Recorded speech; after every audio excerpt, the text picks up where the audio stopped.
The Jets finally have their next head coach, but the reason Aaron Glenn might succeed has nothing to do with the traits the media is telling you about him. Let's talk about what actually matters with Aaron Glenn today on Locked On Jets.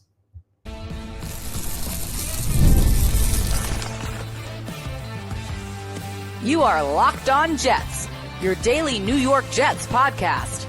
Part of the Locked On Podcast Network, your team every day.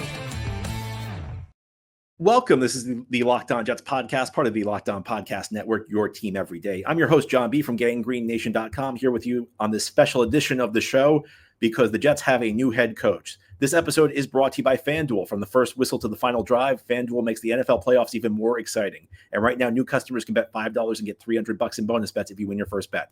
Visit FanDuel.com to get started. Well, on today's show, we're going to talk about first-year expectations for the new head coach of the New York Jets, Aaron Glenn. We're going to talk about what his coaching staff could look like. There are already some rumored names out there, people who could be joining the Jets as coaches this coming year. But let's begin by talking about what traits actually matter with Aaron Glenn. What traits will actually determine whether he succeeds or fails? Because I think the media is throwing a lot out there. And most of what the media is throwing out there, it really doesn't matter all that much. Now, this is going to be a very popular hire, I think, both in the fan base and media. And I think that's one of the reasons it was made. We know the Jets care about buzz. We know they really care about outside perception. And Glenn was one of the hottest candidates out there for his work this past season with the Detroit Lions. And the other aspect of this is there were a lot of hot candidates who just weren't interested in the Jets' job. Glenn's colleague, Ben Johnson, the Lions offensive coordinator, Jets did not even put in an interview request for him because they knew he wasn't interested. The Jets have not interviewed other big names like Todd Monken or Mike McCarthy. They did interview Mike Vrabel, but Vrabel chose the Patriots over them. So this was the Jets' chance to land one of the big fish of this cycle. Of course, we know historically it doesn't really matter how much buzz a coaching candidate gets. Nobody really knows how good a first-time head coach is going to be. You're really judging them based on the traits. So, you'll hear that this was a great hire because, Glenn was a hot candidate. Well, that's not necessarily true. I think that there are also going to be people who are pessimistic on this hire because, once again, the Jets go with a first-time head coach with a defensive background. Since Woody Johnson bought the team in 2001 and ran his first coaching search in 2001, these are the head coaches the Jets have hired. Herman Edwards, first-time head coach, defensive background. Eric Mangini, first-time head coach, defensive background. Rex Ryan, first-time head coach, defensive background. Todd Bowles, first-time head coach, defensive background. Adam Gase. All right, finally, there's one coach with head coaching experience in an offensive background. But after he goes, Robert Saleh, first-time head coach, defensive background. And now Aaron Glenn, first-time head coach, defensive background. I think this is going to lead some people to be pessimistic on Glenn. I don't think that's really fair, though, because these are different people. The old, correlation without causation line. You think about this. I mean, a couple of years ago, people were saying you never draft an Ohio State quarterback because look at all the Ohio State quarterbacks who failed in the NFL. Then C.J. Stroud comes into the league. Everybody's different, and they should be judged on their own merits. Just because past Jets coaches were first-time head coaches with defensive backgrounds that did not really do the job, that doesn't mean Glenn is destined to fail. People are also going to talk about the work he did with Detroit this year. And it was an impressive job. I think any objective observer would say that with all the injuries that the Detroit Lions had, yes, that team was more offensive focused. Yes, they were dominant. Yes, the offense was the dominant side of the ball. But given the roster Glenn had to work with, given all of the injuries they had, the way they piled up, the fact that you got to the end of the year, there were guys who were you were watching the Lions at some point. It felt like you were watching the fourth quarter of a preseason game. He did a good job with them, but the head coaching job is different from the defensive coordinator job. Some people will look at Glenn's ties to the Jets. They are extensive. He was a first-round pick in 1994, was a great player with this team, a multi-time Pro Bowler, stayed with the team through 2001, was named just a couple of years ago to the Jets' 60th anniversary team, and then came back to the Jets and worked as a scout for a couple of years. That's how he started in the NFL. He started on the scouting side. His ties to the Jets.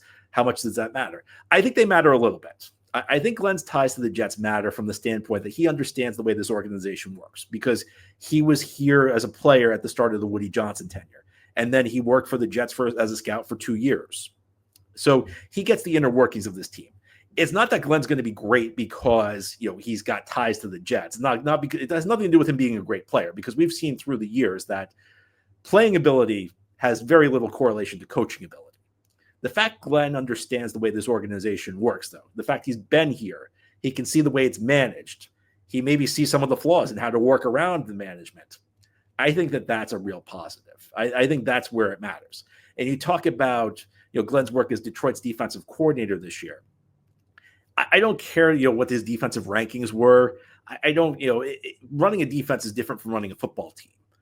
But what's significant about Detroit's performance? It's not their ranking. It's not, the points they allowed. It's not the yards they allowed. What's impressive to me is something that if Glenn applies to an entire team could be a difference maker. It's like he wasn't one to make excuses. And I think that in this Jets organization, there's been a lot of excuse making through the years.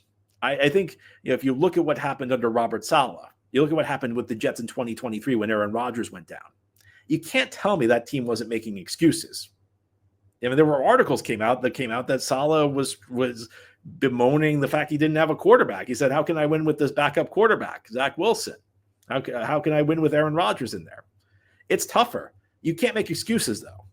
Aaron Glenn doesn't make excuses. The Jets, for years, they were a horrible team, and they just bemoaned their luck that they had to go up against Tom Brady and Bill Belichick. The problem was the Jets never built a good team. Yes, they were up against a historic dynasty, but facing a historic dynasty in your division, that doesn't mean you have to be a bad team. I like the idea that Glenn does not make excuses. I think that that's a real positive. So I don't care about, how Detroit's defense performed per se, but I care about the attitude Glenn instilled. I care about the lack of excuses. I care about the fact that he wasn't sitting around telling guys to feel bad for themselves. He demanded that they go out there and continue to fight. That's the kind of attitude this organization needs. And, does Glenn being a great player really make that big of a difference? Maybe it gives him credibility because this is going to be a very well-received move within the Jets locker room. There was a lot of talk that the Jets players were hoping Glenn would be the guy because the Detroit players all love playing for him. Now, we know that only goes so far because Jets players love Jeff Ulbrich too, and Jeff Ulbrich was not much of a head coach. But I think, even though there's no real correlation between coaching ability and playing ability, Glenn does have a bit of credibility from the standpoint that he was a great player. And that's the type of thing you need to get your players to buy in. And this is a Jets organization where I think it's fair to say the culture is not very good right now. This is an organization where things just fell apart the last 2 years. It's an organization that plunged into chaos, and you need somebody who's going to come in. I think the biggest thing, the phrase I used over and over on this show in this search was the Jets need a culture changer. Now, with Glenn being a first-time head coach, we don't know how that's going to really pan out. It could go well, it could go poorly. But I think what we've seen from Aaron Glenn in the past, it shows that he's got the potential to be a culture changer. Whether or not he'll actually do it, this isn't like Bill Parcells in '97 where he's got a history of turning around teams. This will be Glenn's first try at doing this. But you see the traits that if he utilizes them, if he's able to apply what he did as a defensive coordinator to the bigger job, it's the type of thing that maybe it could turn this team around. I feel like we've been sitting here for years. We've been sitting here for 14 years waiting for this to turn around, hoping that candidate after candidate, hoping that new head coach after new head coach was going to turn it around. Well, a lot of coaches have failed during that time, but that doesn't necessarily mean that Glenn will also. At some point, someone's going to step in here and turn it around. And the Jets have every reason, the fans have every reason to be optimistic with this hire. And hopefully Glenn will be the guy to do it. Now, here on the Locked On Jets podcast, we're going to talk about the people who will help Glenn do that. There's maybe nothing more important for a head coach than hiring a quality staff. There are some very interesting names who are being floated for positions. Let's talk about who they are and how they might fit as we continue here on this special Wednesday edition of Locked On Jets. This special edition of Locked On Jets is brought to you by FanDuel. From the first whistle to the final drive, FanDuel makes the NFL playoffs even more exciting because right now new customers can bet $5 and get $300 in bonus bets if you win your first bet. That's $300 to keep the action going. The FanDuel app is easy to navigate, and the variety of bets keeps every game exciting. Plus, when you win, you get paid instantly. No waiting around for your winnings, whether you're betting on your favorite team or just looking to add some excitement to the playoffs. FanDuel has got you covered, and championship weekend is here. Washington Commanders against Philadelphia Eagles. Eagles a big favorite. Buffalo Bills at Kansas City Chiefs. That's going to be a really tight game. If you have a hunch, if you think you're going to win, FanDuel's the place to get in on the action. Just visit FanDuel.com to join today and get started with $300 in bonus bets at FanDuel.com. That's FanDuel.com. Make playoff season unforgettable with FanDuel, an official sportsbook partner of the National Football League. Thank you so much for making Locked On Jets your first listen or first watch every day. If you're new to the show, this is a daily podcast covering the New York Jets with new episodes each day through the week, Monday through Friday. Aaron Glenn is the next head coach of the New York Jets. Now, the most important job any head coach has is filling out his coaching staff, because when you are the head guy, you have to delegate a lot. Even if you're really hands-on on your side of the ball, you're just getting pulled in different directions. And if you watch the Jets this year, you saw a perfect example of that in Jeff Ulbrich. I think Jeff Ulbrich's actually a decent assistant coach. And maybe we were all a little too hard on him. He was thrown into an impossible situation, did not handle it well, but Jeff Ulbrich never asked to be a head coach. And Jeff Ulbrich felt like after losing Robert Saleh, I need to keep a big hand on defense because it would just be too much change for the defense if I stepped away. What happened was Ulbrich got pulled in all sorts of different directions. With the head coach and the defensive coordinator, he was just stretched too thin. If Ulbrich had had time to build a staff, maybe he would have been able to delegate better. Well, there are some rumored names out there already who Glenn might be looking to build his coaching staff with. One of them is a somewhat familiar name to Jets fans because he spent 2 years as the backup quarterback, and he was the backup quarterback the last time the Jets were good, and that's Mark Brunell. Mark Brunell had a long and successful career in the league. There's rumblings that there are a couple rumors out there that Mark Brunell could be becoming his offensive coordinator. Now, no decisions have been made yet, so these are just the first names being thrown out there. Brunell's only worked in the NFL since 2021. He joined the Detroit coaching staff when Dan Campbell came aboard, and he's worked as Detroit's quarterbacks coach over the last several years. So you look at that, you say, first of all, you like the ties to the Detroit Lions. That's number one. Number two, he's the quarterback's coach of Jared Goff. And, there's the old saying, victory has 1,000 fathers. Is Mark Brunell responsible for Jared Goff's improvement? Well, Ben Johnson also gets a lot of credit. There's a lot of credit going around there.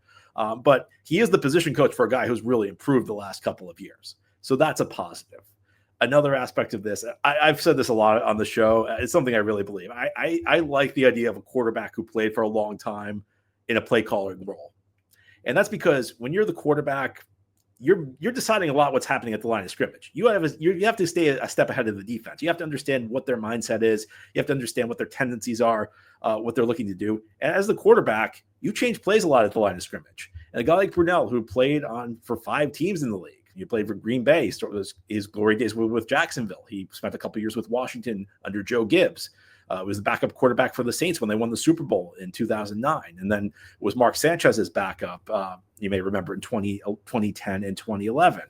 He's bounced around the league. He played for a lot of offensive coordinators, so he's gotten exposed to a lot of different systems. I think that these are positive things. And like I said, when you were a longtime quarterback in this league, I don't think you can say that you lack play calling experience, because you're making a lot of decisions at the line. So you kind of it's kind of good. It's very good training. So it's difficult to say, again, a guy who's never been in the coordinator role before, you don't know how good he'll be, but you want someone off the Ben Johnson tree. I think it's clear that that's a very hot coaching tree right now. And I think there have been questions, would the Jets be able to land somebody off the Ben Johnson coaching tree? Because Johnson's probably taking some guys to Chicago. Lions have to replace from within. We'll see what happens. Brunell could be an intriguing candidate. There's also talk that Steve Wilks could be in the mix to be the Jets defensive coordinator. Wilks was last seen in the NFL last year with San Francisco as their defensive coordinator, where he led a defense that came a play from winning the Super Bowl. Wilks also has experience as a head coach in this league. I think he'd be a good hire for a couple of reasons. Number one, I always believe that when you have a first-time head coach, you want at least one assistant with head coaching experience. Wilks has been a head coach in this league before. He was Carolina's interim head coach in 2022. Before that, he spent a year as the Cardinals head coach. And neither of those experiences went that great. But you know what? Even if you're a bad head coach, I think there's value in being on the staff, because just think about your own life. Every time you've taken on a new job, there are a million things like you never considered that they're now your responsibility. You never really know what a job's like until you have it. And I think having a guy like Wilks who could be a sounding board would be a real benefit to an Aaron Glenn. It doesn't have to be Wilks, but I could see that being a positive move. The other aspect of this is Wilks is a pretty big name when we talk about defensive coordinators. A guy who has been a head coach, a guy who last year was the defensive coordinator of a Super Bowl team. And And that could suggest that Glenn's willing to delegate a lot on defense and kind of take on a more CEO coach type of role. Now, I've said this a lot. I don't think there's a right way or a wrong way to be a head coach in this league. I think there are some coaches who are very active on their side of the ball. Some head coaches who like to delegate. But in the mindset that I want a culture changer in here, maybe it's better for Glenn to delegate the defense. Hand the defense off to somebody else and just focus on the big picture. Because I think this year with Ulbrich, especially with Ulbrich being pulled in so many directions because he kept the defensive coordinator role, a lot of things kind of slipped under the radar that maybe may not have if he had his undivided attention focused exclusively on just dealing with the whole team. So I think Wilks could be an interesting choice. And then there's another rumor out there. I don't know if I believe it. There's talk about maybe Mike Westhoff joining the team. Now, you're an everydayer. You know how I feel about Mike Westhoff. And if you're new to the show, I'll tell you that Mike Westhoff, I think in all the years I've been watching the Jets, and I've been watching the Jets over 30 years, there has never been a single coach this team has employed who's been better than Mike Westhoff. A guy who had nothing but success as a special teams coach. A guy who, quite frankly, looking back, is somebody the Jets should have given a shot as the head coach. You look at some of the people they hired through the years. When Westhoff was on the staff, Westhoff was a better coach than pretty much everybody. He would have instilled a lot. I think he would have been successful as a head coach. Now, Westhoff just retired with health issues. He's in his late 70s. I don't know that I buy that. I think his name's been floated, but I will say this. Mike Westhoff is my favorite coach of all time. If for whatever reason, if somehow, some way, the Jets were able to bring him back, I mean, I would welcome him back with open arms, because if you missed the Mike Westhoff experience when he was with the Jets, I mean, you really missed something. Every single year, Jets would lose. Jets would have like a top of the line kickoff returner, and that guy would leave, and everybody would panic, and then Jets would plug someone new in, and he'd be great. And that's just because Westhoff knew how to build blocking schemes on special teams. He's one of the greatest assistant coaches of all time. It's almost like I don't want to get my hopes up that Mike Westhoff could return, because even though he's in his late 70s, I don't think special teams is an area where you get behind the times. Like an offense can be outdated, a defense can be outdated. Special teams are special teams. I know the new kickoff rule changes things, but there's not that much innovation in special teams. So I think Westhoff could step in and do a really good job. And I think special teams is underrated. I don't think teams focus enough on it. Around 20% of all plays come on special teams. There's hidden yardage in those plays that can make or break a victory. So we'll see. I'm encouraged by these early names. I'm sure there will be other names out there. I'm sure there might be an interview process for some of the coordinator jobs. It's not clear that any of this is set in stone yet, but some interesting names being floated so far for Aaron Glenn's coaching staff. Now, here on the Locked On Jets podcast, let's talk about that coaching staff, and let's talk about year one expectations. I think we know that the Jets probably are not going to be great next year, but I don't think that lets Aaron Glenn off the hook. I don't think Aaron Glenn wants to be left off the hook. We'll explore that as we continue here on this Wednesday edition of Locked On. This special edition of Locked On Jets is brought to you by Talkspace. Therapy is a game changer. It can help manage stress, improve sleep, and communicate more effectively. But finding the right therapist and fitting sessions into a busy schedule can be a challenge, and that's where Talkspace comes in. Talkspace, the leading virtual therapy provider, makes getting the help you need easy, accessible, and affordable. With Talkspace, signing up is simple. You can match with a licensed therapist who fits your needs, usually within 48 hours. And it's convenient. You can have sessions from the comfort of your home and even message your therapist between appointments. Plus, Talkspace is covered by many insurance plans, and for most insured members, there's a $0 copay. It's never been easier to prioritize mental health. As a listener of this podcast, you'll get $80 off your first month with Talkspace when you go to Talkspace.com/LockedOnNFL and enter promo code SPACE80.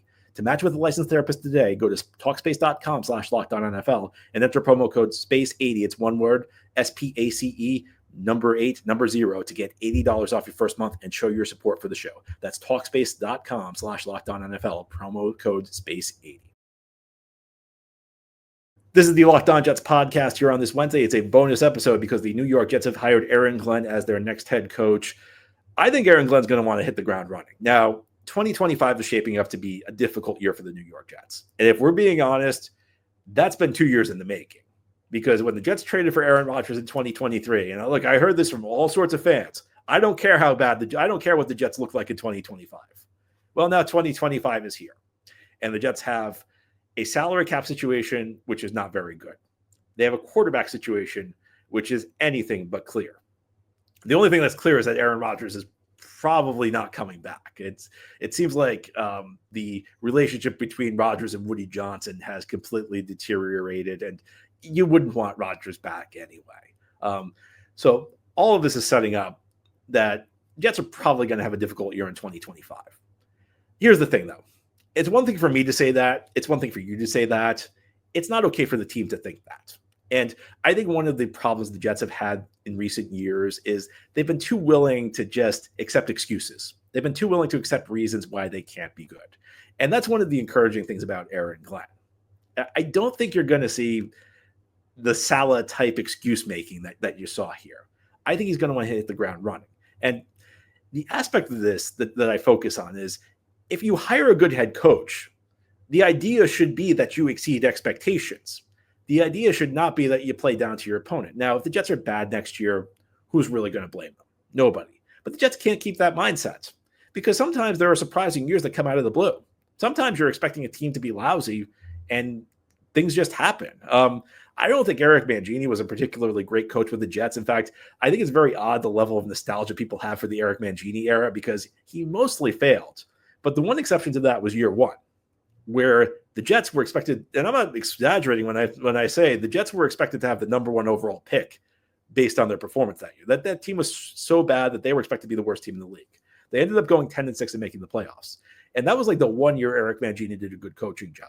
Now, you would have liked to have seen him continue that. If he did that, his tenure obviously would have been more successful.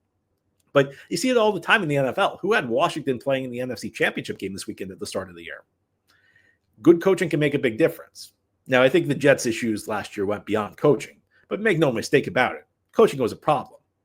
And focusing, keeping the team's focus, making sure the team's on task, making sure there are no excuses, that's critical because things can turn around quicker than you expect in the NFL. It's difficult to say that when you're a Jets fan because if you're a Jets fan, you've been watching years and years and years of terrible football. But you look at this team. Okay, this team did not have Super Bowl talent in 2024. I think we know that. I think that's fair. But this is not the situation Robert Saleh inherited from Adam Gase 4 years ago. That was a roster that I don't even know if that roster had one good player. I mean, maybe you could think of one. That was a horrible roster that Robert Saleh inherited. This year's Aaron Glenn, look, Aaron Rodgers is not going to be back. Devontae Adams is not going to be back. But there are pieces here. Garrett Wilson, three years in the league, 3,000-yard seasons. Sauce Gardner, 3 years in the league, 2 times a first-team All-Pro. Difficult 2024, but a lot of guys did. A lot of guys had that. Quinnen Williams, a star-level defensive tackle. I mean, Quinnen Williams was the one good player the Jets had in 2021. But even at that point, he wasn't dominant the way he is now. On the off, Jermaine Johnson. Hopefully, you bring back Jamie and Sherwood. There are pieces here. The Jets are not going to enter 2025 with the worst roster in the league. Jets are going to enter 2025 with a bad cap situation. They're probably going to enter 2025 with some holes. But in today's NFL, you only need to be the 7th best team in a 16-team conference to make the playoffs. And almost everybody, except the Jets in the last couple of years, almost everybody's in the mix in December. Almost everybody has legitimate hope entering the month of December. I don't think it's that far out of the realm of possibility. If Aaron Glenn comes in and is as good as the Jets hope he is, that this team could be more relevant than people realize. I got to be honest with you. Even despite the issues the Jets face, if it's an over-under of 5 wins next year, or will the Jets match or surpass the 2024 win total? I think I take the over because there are pieces in place. Now, again, they have to figure out the quarterback position. There are not a lot of good solutions there. So that's going to be a tricky thing to do. I'm not saying that this is going to be simple. I'm not saying that this is going to be easy. But what I am saying is that you don't need to be a perfect team to have a good season. A lot of it comes down to luck. I mean, look, I think we know that the Jets were not a Super Bowl team this year. The Jets were probably not a winning team. But the Jets finished 5-12 in part because they just had bad luck. This team probably should have won like 7 or 8 games. They just had bad luck. You get good coaching in there. You get guys who know how to fix things, who know how to run things under Glenn. You get a little bit better luck next year. Maybe the schedule shakes out in the way you want. Maybe there's some injury. Maybe you have some good injury fortune. Maybe you don't lose key guys to injuries. Sometimes momentum builds on itself. Sometimes you get a guy in here, you get a guy into place, he started building a new culture, and things change overnight. you're never as far away as you think in the NFL. And I know for Jets fans, it's felt like we've been far away for a really, really long time because this team has just seemed so hopeless and so inept for so long. But sometimes the right guy, sometimes the right hire just turns it around.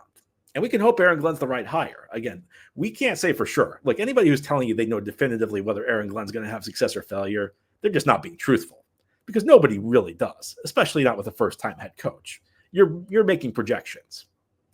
But there are traits to be excited about. Again, it's not what he did with the Detroit Lions. It's the attitude he has and what that represents and what he's going to instill in this football team. And this is the time where you have to be optimistic because Aaron Glenn's a blank slate. In 2019, when the Jets hired Adam Gase, it just felt so hopeless because you knew he was awful. You knew he couldn't be a good hire. You knew that there was no way it was going to work out for the Jets. It doesn't always work out for the Jets. In 2021, everybody was optimistic about Robert Saleh. That obviously did not pan out. But there's a real path for Aaron Glenn to be a good head coach for this team. And that starts on day one. It starts with not punting away a season just because everybody thinks it's going to go one way. Look, when Aaron Rodgers went down in 2023, I think everybody observing it, all the fans and all the media objectively said, that probably finishes the season. That's fine for us to say. It's not okay for the head coach to say. Robert Saleh said that. Robert Saleh, he didn't say it publicly, but reports indicate he said it behind the scenes that, the season was pretty much over at that point. You need a head coach who's going to keep battling because sometimes unexpected things happen when you battle. Sometimes you're not expecting to be good, but you find a way. You get the right people in place. You find the right mix. So hopefully with Aaron Glenn, things get off to a great start next year. And I'm not ready to punt. I'm not ready to punt on 2025, even with the challenges the Jets face. But that's all for today's episode. This has been the Locked On Jets podcast, part of the Locked On Podcast Network. Your team every day is our motto. As always, if you enjoyed the show, hit the subscribe button where you're watching or listening so that you'll never miss an episode. If you enjoy the show and are listening on a podcast source, please give it a 5-star review. And if you're watching on YouTube and enjoy the show, give this episode a big thumbs up. Helps us out, helps other Jets fans find the podcast. Enjoy the rest of your Wednesday, everybody. We'll be back tomorrow to talk more Jets.